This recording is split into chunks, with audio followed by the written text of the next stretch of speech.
नमस्कार मित्रांनो, मी संग्राम. आज बऱ्याच दिवसातून रानात गेलेलो होतो. आईला आणि वडिलांनी मदत करायला शेंगा तोडायला. तर ह्या आहेत आमच्या घेवड्याच्या शेंगा, नवीन लागण आहे.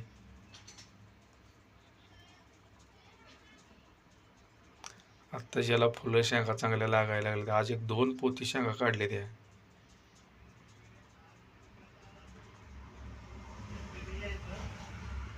सुरुवात झाली आता शेंगा लागायला.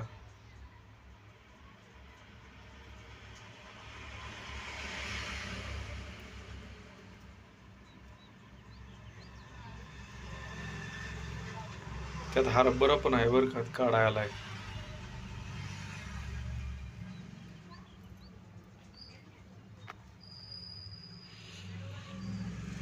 सकाळच्या 9 वाजले त्या, होत आले आता.